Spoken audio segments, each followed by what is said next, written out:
Et pourquoi t'avais décidé à l'époque d'arrêter la télé-réalité? Maintenant, tu te dis, bah tiens, je recommence. Ben alors tout simplement, pourquoi? Parce que pour me concentrer sur mes projets, parce que j'avais envie un peu de, voilà, de partir sur autre chose. Donc je me suis concentré énormément sur mes projets, j'ai fait beaucoup de choses, j'ai beaucoup couru à droite à gauche. Après, le problème c'est qu'en France, c'est un pays très compliqué quand tu as une étiquette de Oula, télé-réalité. c'est collé, hein. Malheureusement, ouais, c'est fou qu'on n'est pas aux États-Unis. Et au lieu de nous mettre en avant, ben on nous descend. Putain, il arrête pas d'éclairer ce petit là. Oh my god, c'est trop. Il crie. Il s'amuse, il fait beau. Ouais, il est au parc là, il rentre. Oui, donc tu disais, aux États-Unis, la mentalité elle est différente. Ouais, la mentalité est différente, c'était mettre beaucoup plus en avant. Donc du coup, moi, je me suis dit, allez, j'arrête la télé. Mais quand tu vois que t'arrêtes la télé, que tu passes à côté d'énormément d'argent, que les gens qui parlent, c'est tous des rocancours, ils parlent tous pour rien, ils sont pleins de, ouais, je suis producteur, je suis ci, je suis là, le mec il a tourné un clip de rue, c'est fini.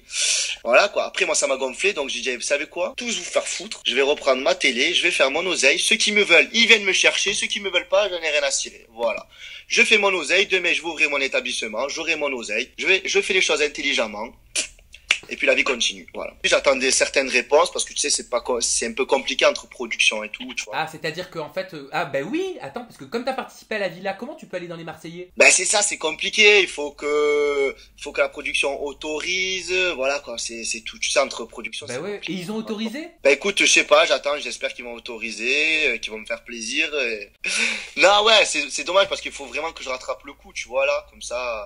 Moi qui comptais passer, tu vois, 2 mois à la télé, comme ça après ça me fait mes bookings, ça me fait mon business, ça relance un peu le business. Hein. Cet hiver, j'ai vu que t'étais accro à la musculation. Et ton corps, il s'est métamorphosé. Ah oui, j'ai changé complètement au niveau du corps. Mais le problème qu'il y a en ce moment, c'est comme je t'ai dit, je suis tout à droite et à gauche. Là, ça fait une semaine que je me suis pas entraîné, tu vois. Donc c'est compliqué. Mais c'est vrai que j'ai repris le sport à fond. Je me fais des 2 entraînements par jour. Je fais de la boxe, je fais de la muscu et voilà. Oh, y a pas de secret, quoi. En gros, si je veux avoir tes résultats, faut s'y mettre à fond, quoi. Ouais, il faut se mettre à fond. Après, si tu veux si tu veux, je te coach. C'est 150 € de l'heure. Oh Et il perd pas le nord, hein, ce Rémi, hein.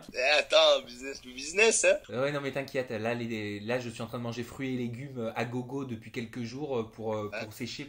Mais toi, t'as énormément séché. J'ai vu les photos, c'est hallucinant, quoi. Ouais, non, franchement, ça va. Après, vu que tous les bookings que je fais, que je suis tout à droite à gauche, je mange beaucoup, je bois, je m'amuse. Donc des fois, je reprends un petit peu, je repère. Il y a un court-métrage aussi qui s'appelle Le Vœu de trop que t'as commencé à tourner à Grenoble et tu as un rôle assez capital hein, dans ce court-métrage parce que dedans, alors tu vas nous dire comment tu t'appelles parce que ça je l'ai pas, mais tu joues le rôle d'un jeune homme qui est au bord du suicide. C'est ça. Donc ce court-métrage, je l'ai terminé, on l'a tourné à Grenoble avec SD6 Productions et ça sort fin d'année, il va y avoir un petit teaser là qui va sortir cet été. Donc mon rôle, je m'appelle Danny. Ouais. Et je suis un jeune qui perd tout du jour au lendemain. Mon boulot, mon appartement, je me retrouve à la rue, je suis un SDR et là je rencontre un génie et ce génie me propose de faire plein de vœux pour retrouver la belle vie, mais en fait le génie il me tend un piège et ça s'appelle le vœu de trop, c'est-à-dire que j'ai fait un vœu de trop et j'ai pris la place du génie. C'est intéressant à voir, ouais, c'est très intéressant. C'était un rôle